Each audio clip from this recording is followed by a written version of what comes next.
Once upon a time in a small village, there lived a young girl. She was known for her kindness and love for animals. Episode 2. The Choir That Fell Silent. The morning after her first whisper, the convent was drowning in fear. The sisters tried to go about their duties, scrubbing floors, lighting candles, preparing the bread, but every glance, every trembling hand, betrayed the truth.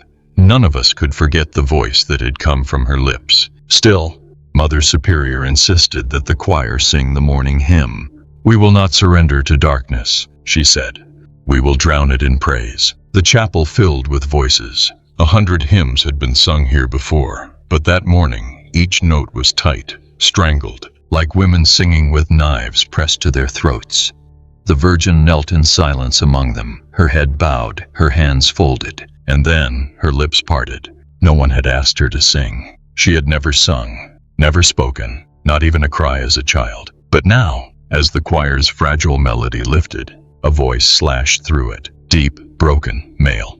Miserere me Deus, the Latin prayer for mercy, a funeral chant. The effect was instant. The sopranos faltered, the altos stumbled. One by one, the voices of the choir fell away. The air thickened, charged, until only her voice remained, weaving through the silence like a rope dragging us toward the grave. It was not her voice, we all knew it. It was his, a priest long buried. The sound shook the rafters. Dust rained from the beams, and the crucifix above the altar tilted slightly, as though straining to hear. Sister Anna, standing nearest the Virgin, dropped her hymnal, her face drained of blood.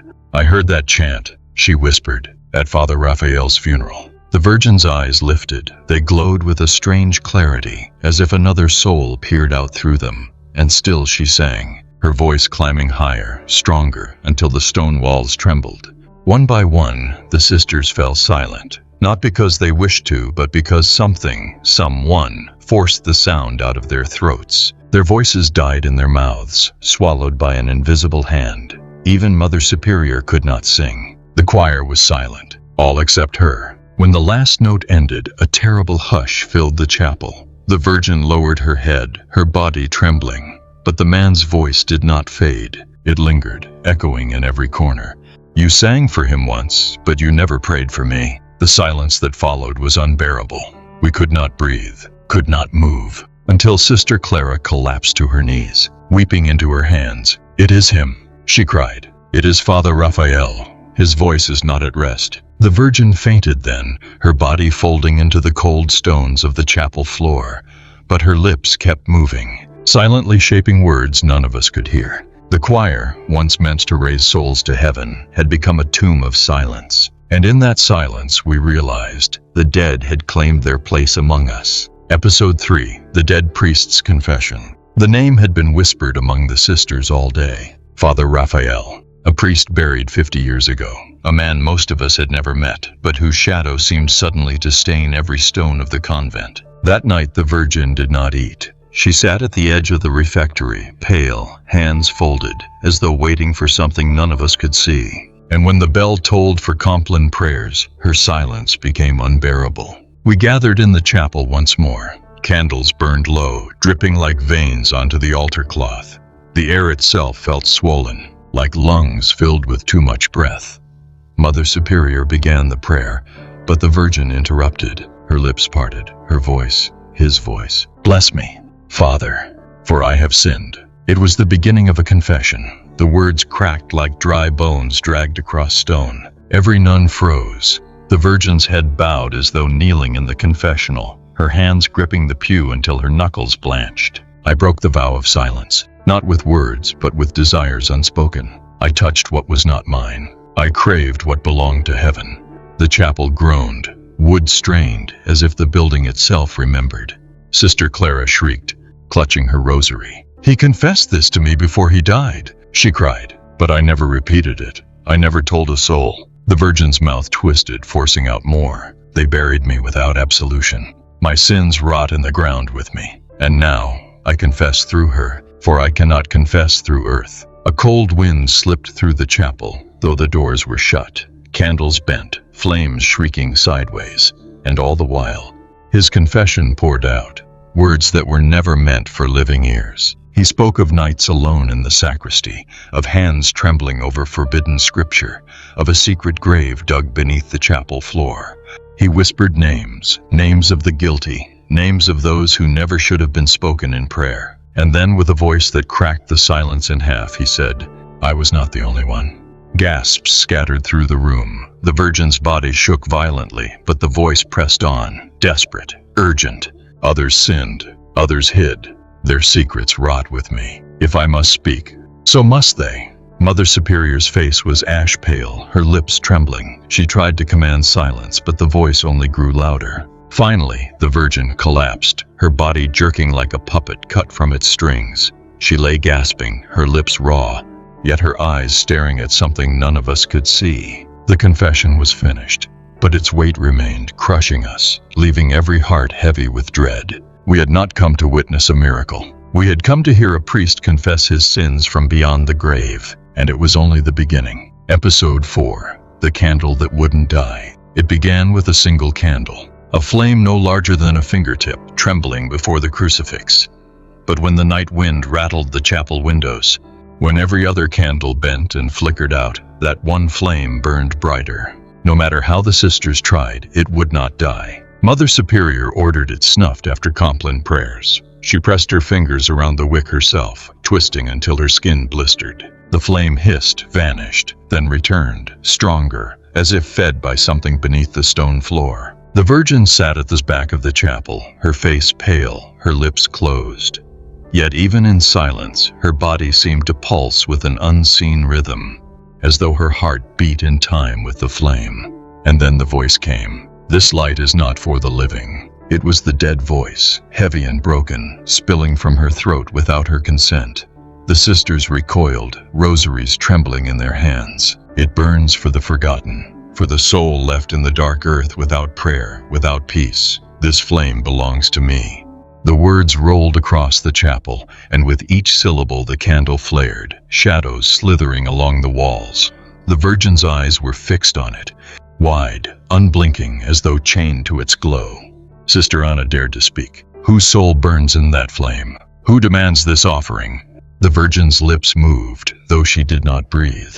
"The priest you buried in silence. The one whose name was erased from your prayers. Father Raphael does not rest. His light will not die until his sins are known, until his grave is opened."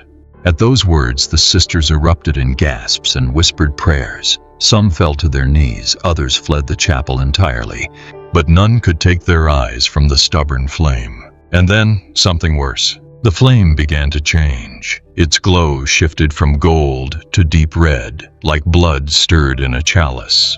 Wax ran down the candle in thick crimson drips, staining the altar cloth. The smell filled the chapel, not beeswax, but iron, sharp and metallic. "Blood." Mother Superior's voice shook as she cried out, "Extinguish it! In the name of Christ, extinguish it!" But no hand dared touch it again. The Virgin shuddered violently, her lips tearing into a whisper. "Every night it will burn, every night it will bleed, and when it finally dies, so will you." The candle hissed as though in laughter, spilling red wax across the floor. That night, none of us slept. The flame stayed alive, visible even through the cracks under the chapel door, glowing like an unblinking eye. We knew then this was no holy light. It was a beacon for the dead. And the dead were not finished with us. Episode 5. The Forbidden Psalm. The candle bled for 3 nights. Each evening its flame grew taller, sharper, until it carved shapes on the chapel walls. Shapes of mouths whispering prayers that no one dared repeat. On the 4th night, the Virgin broke her silence again. It began during matins, when the sisters gathered in the chapel, weary from days of fear. Their voices trembled as they opened their hymnals, hoping that song might cleanse the air of the dead man's presence. But before the first verse could rise, the Virgin's lips moved, and a psalm poured out. Not one we knew, not one written in any hymnal. The sound was jagged, syllables warped and guttural, like stone grinding against stone. The language was unfamiliar, yet the rhythm carried the weight of ancient prayer. It was beautiful, yes, but it was the beauty of a serpent shining before it strikes. The sisters froze, their hymnals slipping shut. The Virgin's voice deepened, as though the dead priest himself was clawing through her lungs. The words lashed against the walls until the very crucifix above the altar seemed to shiver. Sister Clara whispered, trembling, "That tongue, I heard it once, long ago, when Father Raphael locked himself in the library. He swore it was scripture, but scripture no man should ever read." We scrambled to capture the words, scratching them into parchment, desperate to know what was being spoken through her. Later, a scholar from the nearby seminary was summoned. His face turned ashen as he translated. It was no psalm of worship. It was a psalm of damnation, a plea not to God, but to the silence beneath him. A hymn begging the darkness to answer when heaven remained still. "Blessed are the forgotten, for they shall inherit the graves. Holy is the silence, for it swallows the prayers of men." The scholar dropped the parchment, his hands shaking.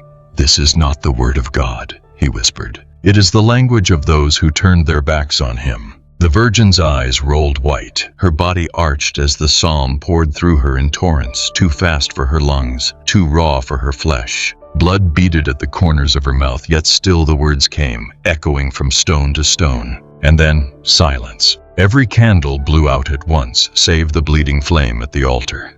In its glow, the Virgin whispered the final line, soft but clear enough for us all to hear. "When you finish this psalm, you finish your soul." The words hung in this chapel like smoke. None of us dared speak. None of us dared move. Mother Superior fell to her knees, clutching the crucifix, her voice breaking. "Lord, forgive us, for if she is singing his psalm, then his sin is no longer buried."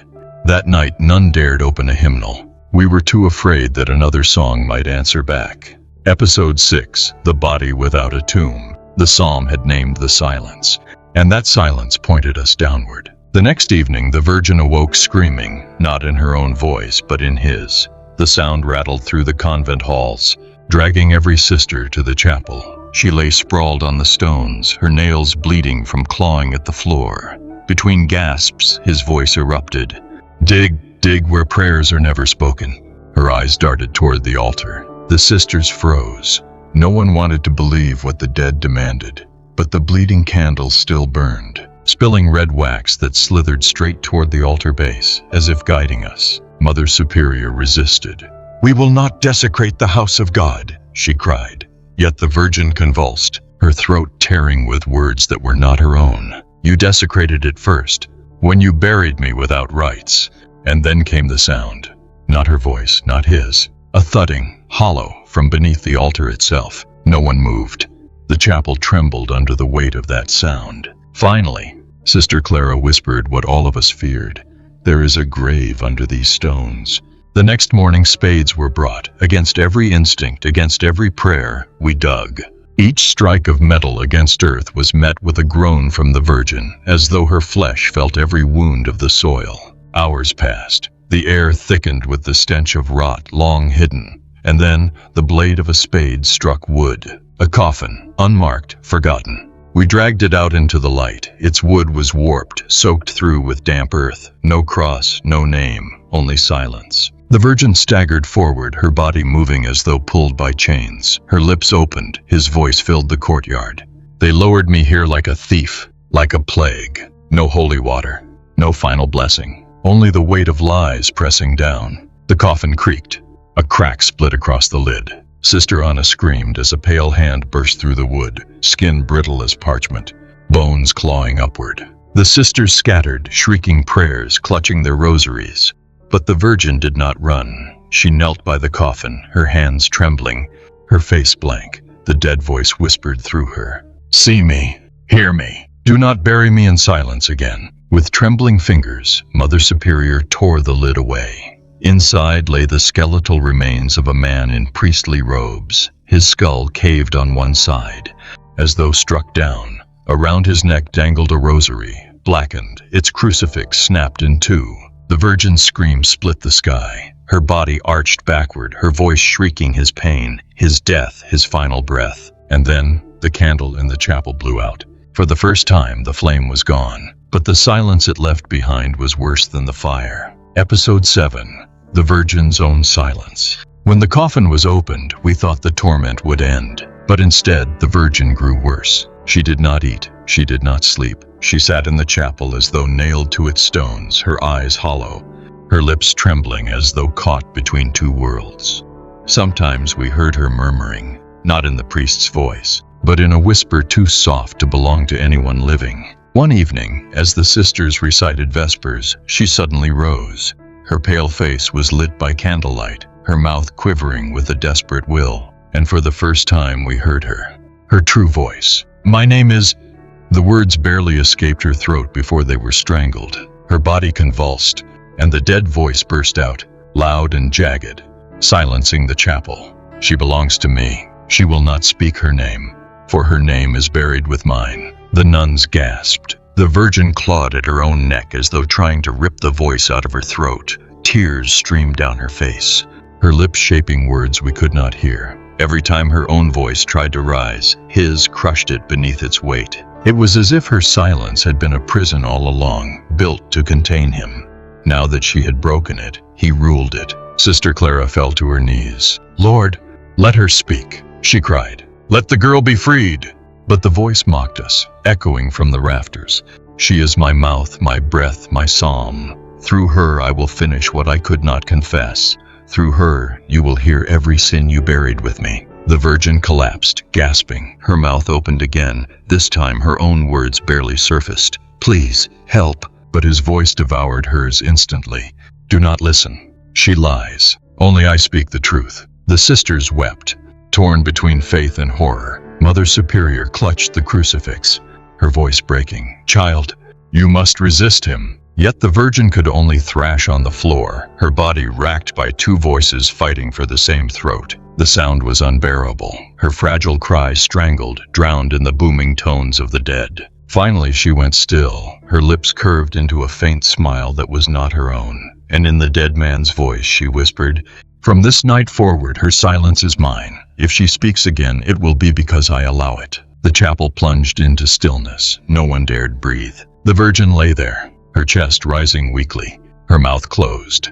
For a fleeting second, we thought she might be free. But when her eyes opened, they were no longer hers. They belonged to him, and we knew then. The Virgin's silence had been taken.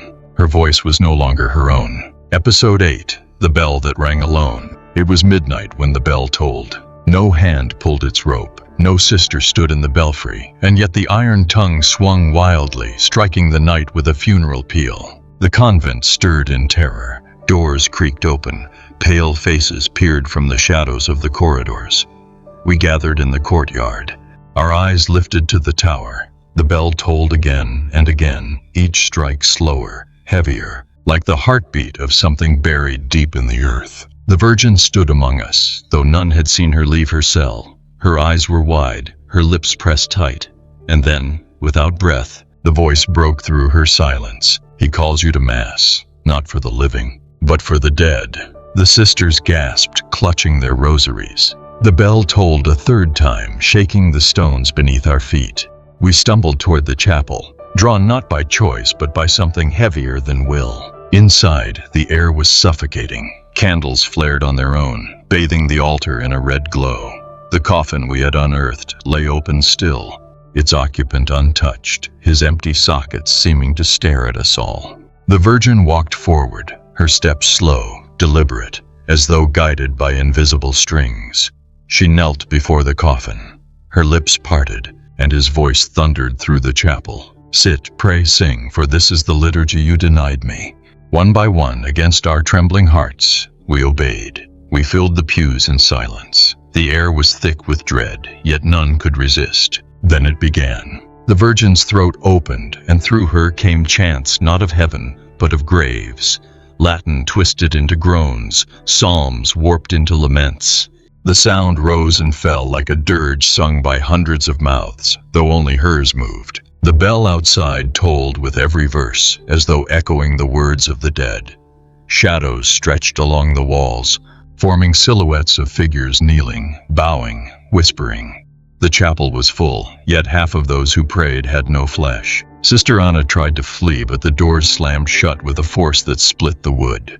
The voice laughed through the Virgin, a dry, hollow sound. "You cannot leave Mass unfinished." And so we stayed, trapped in the liturgy of the dead. The Virgin lifted her arms, her frail body trembling under the weight of the words forced through her. The coffin creaked as though answering her call. For a moment I swear I saw the priest's hand twitch within it. Finally the bell gave one last toll. Its echo lingered long after the iron had stilled. The Virgin collapsed at the altar, her lips moving without sound. But her silence was worse than her voice, for we knew it meant the Mass was not over. It had only paused. And one day it would resume. Episode 9, The Blood That Answered. The Mass of the Dead had left us trembling. For days, the bell was silent, but its echo lived inside our chests. We walked the convent halls as though carrying invisible coffins on our backs, waiting for the next toll. It came during Sunday communion. The chapel was crowded with villagers, drawn by rumors of miracles and curses. They filled the pews, clutching rosaries, their eyes fixed on the Virgin who knelt at the altar. Her hands shook as she pressed them together, her lips pale as wax. The priest lifted the chalice. The air was heavy, trembling with a weight no incense could hide. Just as he raised the host, the Virgin's head snapped back. Her mouth opened. The dead voice poured out, "Do not take what you have not earned." The congregation gasped. The host froze in the priest's hands. The Virgin's eyes darted through the crowd until they fixed on one woman in the front pew, her hair veiled, her hands folded in piety. The dead voice thundered, "Maria." The woman shuddered. She whispered, "I have done nothing." But the Virgin's lips twisted into a grimace. "Your tongue lied in confession. You stained the sacrament with deceit." And then it happened. Maria's mouth filled with blood. It poured between her lips, spilling down her chin, staining her veil. She gagged, clutching her throat.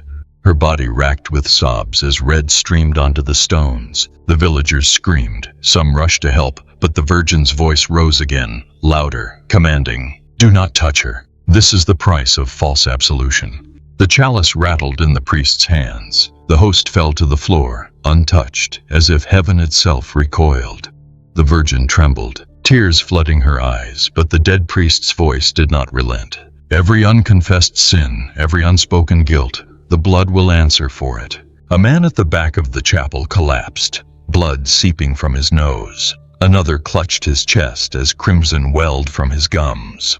One by one, the guilty were revealed, not by judgment of the living, but by a dead man's tongue. The air was filled with screams and prayers, with blood pattering like rain onto the stone floor. And then silence. The Virgin collapsed forward, striking the altar steps. The cries faded into sobs. The wounded lay trembling, their sins made flesh through blood. The chalice tipped, its wine spilling across the altar cloth, red mingling with red.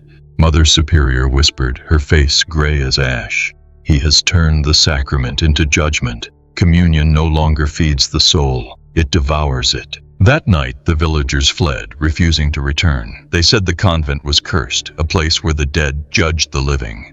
But we remained, because we knew the truth. The blood had only answered once, and soon it would answer again. Episode 10, The Bishop's Arrival. The Vatican does not move quickly. For months, whispers of our cursed convent had spread across villages, carried by trembling tongues. The Virgin who spoke with the voice of the dead. The candle that bled, the Mass that no living hand could end. At last Rome sent a bishop. He arrived with a retinue of priests, their faces stern, their hands clutching relics as though iron against rust. His name was Bishop Aurelio, a man whose sermons were said to silence crowds with their gravity. He entered the convent like a general into enemy territory, every step heavy with authority. We thought his presence would steady us. Instead, it unsettled the air. The Virgin sat in the chapel when he arrived, her thin frame draped in white, her eyes lowered. She looked like a child awaiting judgment, yet every candle leaned toward her, as though drawn by her unseen gravity. Bishop Aurelio wasted no time. He stood before the altar, voice booming. "In the name of the Holy See, I command whatever spirit torments this child to depart. You have no place in the house of God." The Virgin lifted her head. For a moment, silence. We prayed, perhaps too quickly, that she was free. Then the dead voice erupted. "Aurelio!" The bishop stiffened. No one had spoken his name aloud. "You dare come cloaked in judgment, when your own hands are stained with earth?" Gasps tore through the chapel. The priests tightened their grip on their relics. Bishop Aurelio's face hardened, but a tremor betrayed him. The Virgin's lips curled into a grim smile. Her voice deepened, reverberating as though it rose from beneath the altar. "It was you who buried me. You pressed the earth against my coffin. You sealed me without prayer. You left me in silence to rot." The words struck like lightning. The sisters staggered back. Even Mother Superior clutched the pew for balance. Bishop Aurelio raised his crucifix, shouting, "Lies! This is deception. The devil twisting truth into poison." But the Virgin's body convulsed. She fell to her knees, her mouth gaping wide. Out spilled a torrent of words, confessions, names, sins. Each syllable dripped with weight only a guilty conscience could recognize. The bishop paled. He pressed the crucifix to her forehead, forcing the prayer louder, louder still. But her lips kept moving. The dead voice shredding through the sacred words. "You cannot silence me. Aurelio, you cannot bury me twice." The crucifix shook. Candles burst, spraying wax across the altar. The coffin in the chapel groaned, its lid trembling as though ready to open again. The bishop faltered. His booming voice cracked into a whisper. His authority, the armor he carried into every sermon, began to crumble before our eyes. The Virgin collapsed once more, but her lips moved soundlessly. Only her eyes spoke, wide, unblinking, burning with a truth we all feared. The dead priest had not chosen her at random. He had chosen her to expose the living. And the bishop was only the first. Episode 11, The Trial of Faith. After the bishop's shame, the convent was never the same. We had lived under fear before, but now fear turned into division. The Virgin, once a silent child of purity, had become a battlefield. Half of the sisters whispered that she was a prophet, chosen by God to reveal what had been buried by men. The other half spat the word demon, insisting she was nothing but a vessel for damnation. Both sides prayed louder, longer, each trying to drown the other out. But no prayer could silence the voice that still lived inside her. The Virgin herself sat in the center of our war. Her face grew thinner, her skin almost translucent. When she tried to speak, her own voice was strangled, crushed beneath his. She would mouth silent cries, but all we heard was him. One night, as the arguments reached their breaking point, the Virgin rose. She walked to the chapel without invitation, her bare feet whispering against the stones. We followed, unwilling, yet unable to resist. She knelt at the altar, her lips parted. "Faith," the dead voice said, echoing through her, "is a coin with two faces. Which will you choose? To see me as a prophet, or to curse me as a devil?" The sisters erupted. Some cried, "He speaks truth. God uses the mouth of the dead to reveal his justice." Others screamed, "Blasphemy! No holy word drips with such venom." The Virgin's body trembled, caught in the storm of our division, and then with sudden violence, her voice split. Two tones at once, one low and jagged, the dead priest. One high and trembling, the Virgin's own. They spoke together, overlapping, tearing through our ears. "I am cursed. I am chosen. I am damned. I am holy." The sound was unbearable. Candles exploded, glass windows rattled, and we fell to our knees, clutching our heads as if the voices clawed inside. Mother Superior crawled forward, weeping. "Lord, show us! Is this your prophet, or the devil in disguise?" But the voices only grew louder. The Virgin collapsed, writhing, her body convulsing with two wills, two truths, two faiths. Her mouth tore with blood as both voices fought for dominance. At last, silence fell. Her chest heaved, her eyes rolled white, and then softly, with a tone that was not hers alone, she whispered, "Faith is no trial of mine, it is yours." The words froze us. They were neither the priest's nor fully hers, but something between, something older, heavier. The convent broke that night. Some kissed her feet, calling her a holy vessel. Others refused to look at her, cursing her as a plague. But no one slept, because each of us knew the truth she had spoken. It was not her soul on trial. It was ours. Episode 12, The Night of Screaming Graves. The Virgin's words haunted us. "Faith is no trial of mine. It is yours." But none of us understood what that meant, until the graves began to scream. It happened on the eve of All Souls' Day. The convent bell had not rung in weeks, yet that night it tolled 12 times, each strike splitting the air like thunder. We ran to the courtyard, our hearts quaking, our rosaries clattering in trembling hands. And then we heard it. From the cemetery beyond the walls, a low moan rose, followed by another and another. The earth itself groaned. The crosses that marked each grave rattled, tilting as though unseen hands pushed from beneath. The Virgin stood at the gate, her face pale, her hair streaming in the cold wind, her lips parted, and dozens of voices spilled out at once. You left us. You buried us without truth. We are not silent. We are not at rest. Her throat convulsed as if her small body were an organ, every grave playing its note of despair through her lungs. The sound rose into a chorus. Men, women, children, each cry distinct, each cry damning. The sisters fell to their knees, covering their ears, but nothing could block the horror. The Virgin's eyes rolled back, her arms stretched wide as if crucified by the weight of their words. The cemetery erupted. Soil split open, not to release bodies, but voices. Screams clawed into the night, names were shouted, sins confessed. Secrets that had lain buried for decades were spat into the air, tearing through the convent like a storm of knives. One grave cried out the name of a nun long dead, accusing her of betrayal. Another roared of stolen offerings. Another moaned of a priest who had taken what was holy and left it broken. Every confession was a wound reopening. The Virgin collapsed to her knees, yet her mouth kept moving, blood trickling down her chin. Her tiny frame shook under the weight of hundreds of souls clawing for breath through her. You cannot silence us. You cannot bury us twice. If the living will not confess, the dead will. The ground trembled. Candles across the convent flared and died. The chapel windows shattered inward as if the dead themselves pressed against the glass to be heard. Sister Anna screamed, "Lord, shut their mouths! Mercy!" But mercy did not come.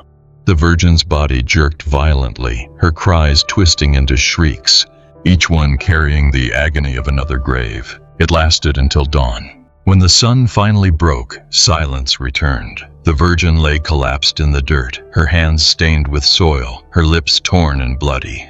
The cemetery was still, yet none of the graves looked the same. Every cross crooked, every mound unsettled. We carried her back into the chapel, but the echo of that night stayed with us. For the dead had not only spoken, they had screamed. And once you hear the dead scream, you never hear silence again. Episode 13. The Betrayal, written in ashes. The night of screaming graves broke us. We staggered through days like shadows, our ears still echoing with the cries of the buried. Some sisters stopped speaking altogether, fearing their own voices might be stolen. Others prayed louder than ever, as if shouting could keep the dead away. But nothing kept the Virgin silent. One morning we found her kneeling in the bishop's chambers. He had locked the door, yet somehow she was inside, her thin hands black with soot. Before her lay a box, charred and cracked as if dragged from fire. When she opened it, ashes spilled across the floor. Within the ashes lay fragments of parchment. Edges burned, words half devoured by flame, but enough remained to damn. The Virgin's lips moved and the dead voice surged. You thought fire could erase me. You thought ash could swallow truth. But ink does not burn as easily as flesh. The sisters crowded in horror as she lifted the fragments. On them were names, priests, nuns, even bishops. A list. Next to each name, a mark, some black, some red. At the bottom, a note scrawled in haste. Bury the records with him. No absolution. No scandal. Silence must remain holy. Mother Superior's face drained of blood. This is the bishop's hand. Bishop Aurelio stormed forward, snatching at the parchment, his voice trembling with fury. Lies! Forgery! The devil deceives you. But the Virgin's eyes burned, and her throat erupted with the voice that was not hers. It was you, Aurelio. You ordered the fire. You turned scripture into ash. You buried me with lies so your church could live untainted. The parchment fragments swirled into the air, carried by a sudden wind that had no source. They circled the chapel like black snow, ashes whispering as they spun. Some fragments pressed themselves to the walls, sticking as if nailed by invisible hands. Others landed in the chalice, staining the wine with soot. We read the words again and again. Each sister felt the chill. These were not the sins of one man, but the sins of an institution, sealed in fire and silence. Bishop Aurelio raised his crucifix, his voice desperate. This is blasphemy. Do not believe the tricks of a corpse. But the Virgin convulsed, her body jerking as if torn by unseen ropes. She screamed, not in his voice, not in hers, but in both at once. Ashes cannot hide betrayal. Fire cannot erase guilt. What was buried will burn again, and this time the flames will consume the living. The fragments burst into flame, circling the bishop's head like a crown of fire. He cried out, swatting at embers that clung to his robes. The sisters shrieked, some rushing to him, others pulling back in terror. When the flames died, the chamber stank of smoke and guilt. The walls were blackened and the parchment was gone. Only ashes remained, ashes that no hand dared sweep away. The Virgin collapsed, her body spent, but her lips curled into a faint, blood-stained smile. Because now we all knew. The betrayal was written not in ink but in ashes, and no one could deny it any longer. Episode 14, The Last Sermon. The chapel had become a graveyard of secrets. Ash still clung to the walls from the burned parchments, and the air smelled of smoke that no incense could cleanse. Yet on Sunday, the bell tolled again, calling not to worship but to judgment. The villagers had returned, drawn by fear as much as faith. They filled the pews, whispering of the Virgin, of the ashes, of the bishop's humiliation. Some came to see a miracle, others came to see a curse. None came prepared for what they would hear. The Virgin was carried to the altar. Her body was weak, trembling, as though every bone inside her wanted to collapse. Yet her eyes burned with a light not her own. She was set before the crucifix, and silence spread like a shroud across the chapel. Then she spoke, not her voice, not even the dead priests alone. It was a voice woven from many throats, a choir of the buried, speaking through her lungs. Beloved children, you starve yourselves on lies. Today, I give you bread not of heaven, but of truth. The words dripped like poison honey, sweet yet unbearable. The villagers leaned forward as though shackled by the sound. She raised her thin arms, her body convulsing. The voice thundered, your shepherds fed you ash instead of wheat. They buried your confessions, your sins, your very names beneath stone. They told you silence was holy, but silence is the devil's hymn. Gasps filled the chapel. Some crossed themselves, others shook their heads in denial. But the Virgin did not falter. Her lips split with blood as the sermon poured forth. I was buried without prayer, but I am not the only one. Every grave here is a mouth. Every mouth screams for justice. And justice is not mercy, it is fire. The crucifix above the altar tilted, wood groaning as though it could not bear the weight of her words. Candles burst one by one, flaring red before dying. The chapel darkened until only the Virgin's face glowed in the dim, her eyes wide, her voice thundering like scripture written in bone. You kneel before men who bury truth in fire. You bow to robes stained with ash. But tonight heaven is not your judge, the dead are.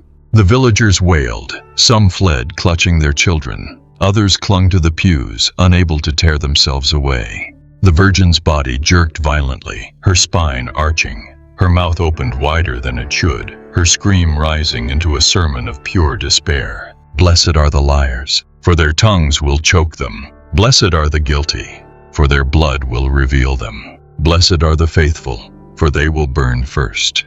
The words tore through us like knives. The bishop collapsed to his knees, clutching his chest, sobbing into his robes. Then silence. The Virgin fell forward, striking the altar with a sickening crack. Blood smeared the cloth, dripping onto the stone floor. Her body lay motionless, her lips frozen in a faint, twisted smile. The last sermon was finished, but none of us felt absolved. We felt condemned. Episode 15, The Voice That Stayed. The last sermon had broken her. The Virgin lay pale as linen, her skull cracked against the altar, her blood soaking the cloth. For the first time in months, her lips were still. No voice, living or dead, came forth. We thought it was over. At dawn, we buried her in the convent yard. The sisters sang through trembling throats, their hymns wavering like smoke. For once, the graves were silent. No candle bled, no bell tolled, only the sound of shovels striking earth. When the final stone was laid, we believed we had sealed the horror beneath it, but we were wrong. The silence did not last. That night, as the convent settled into uneasy sleep, a sound drifted through the halls. Not a cry, not a chant, only a whisper. Faint, yet unmistakable. Forgive me, for I am not forgiven. The words crawled along the walls, through the cracks in the wood, curling into our ears no matter how tightly we pressed them shut. Some sisters fled their cells, thinking the Virgin had risen. But her grave lay undisturbed, the soil freshly turned. Still, the whisper grew. It seeped from the stones, from the crucifix, from the very air. It was not inside her anymore. It was everywhere. The next day, villagers claimed they heard it too.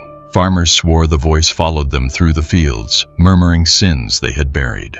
Children cried that their dead grandparents spoke to them at night. Even the bishop, pale and broken, confessed to hearing it in his own prayers. The Virgin was gone, but the voice had not died with her. It had escaped. We gathered in the chapel, desperate for answers. Mother Superior, her face aged by terror, whispered, "The girl was only a vessel." But the vessel cracked, and now the wine has spilled. And indeed, the voice no longer needed her lips. It lived in echoes, in silence, in us. That night, as we prayed, the walls themselves joined in. Stones trembled with words. Shadows shifted into mouths that whispered our secrets. Some sisters confessed aloud in panic, begging for mercy. Others clawed at their ears, desperate to shut the sound out. But there was no shutting it out. The voice had become a plague. I remember the Virgin's final smile, twisted and bloodied.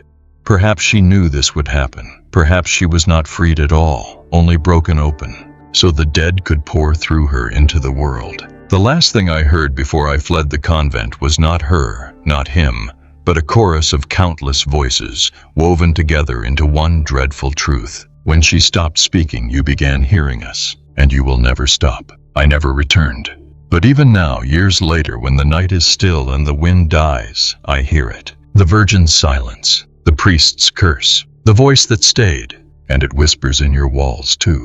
Epilogue: The whisper that finds you. You think the story ends when the coffin closes. You think silence means safety. But silence is never empty. It is only the pause between words. The Virgin is gone, her body buried, her blood dried on the stones of the chapel. Yet her silence was not hers to keep. It was a door.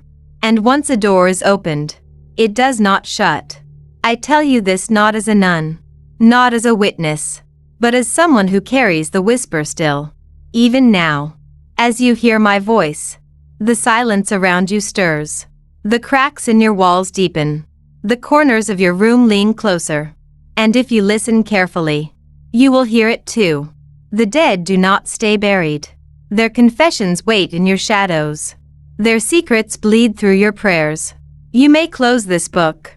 You may turn off this story. But you cannot silence the voice that has already entered your ears. Because once the Virgin spoke, the words were not hers alone. They belong to anyone who hears them. And now, they belong to you. So when the night falls quiet, and the world grows still, do not mistake the silence for peace. It is only the voice waiting for your name.